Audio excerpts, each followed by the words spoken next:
His reign marked the beginning of one of history's greatest empires and the end of one of its first republics. Was Rome's first emperor a visionary who guaranteed his civilization's place in history, or a tyrant who destroyed its core values? Today, we put history itself on trial. Order in the court. The man before us is none other than Gaius Octavius, later known as Augustus Caesar. Born in 63 BCE, he was the grandnephew of Julius Caesar. When Caesar adopted him as his son and heir, young Octavius inherited not just a name, but the weight of Rome's destiny. In 27 BCE, the Senate granted him a new title, Augustus, the illustrious one. But was that honorific a reward, or the mask of monarchy? Remember, Rome was not a kingdom. For centuries, its people had proudly lived under a republic, a government designed to serve the many, not crown a single ruler. And yet, Octavius would change that forever.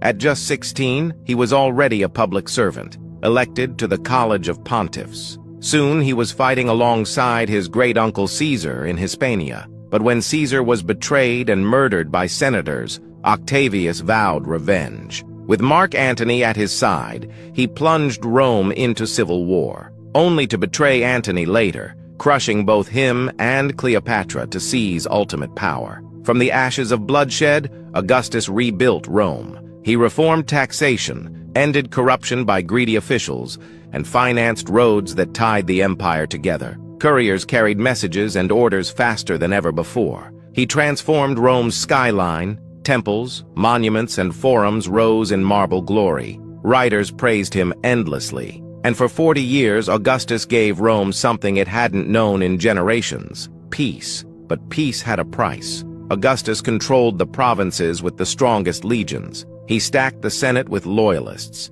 He exiled dissenters, including the great poet Ovid, on vague charges.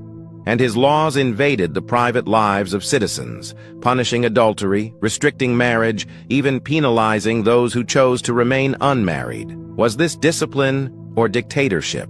Some say Augustus was the savior of Rome, restoring order after chaos and ensuring Rome's place in history. Others argue he destroyed the republic's soul and paved the way for centuries of military autocrats. And so the question remains: was Augustus a good emperor, or proof that no man should hold such power? Rome celebrated him as a god, but today, in the court of history, the judgment is yours. Like, share, and follow.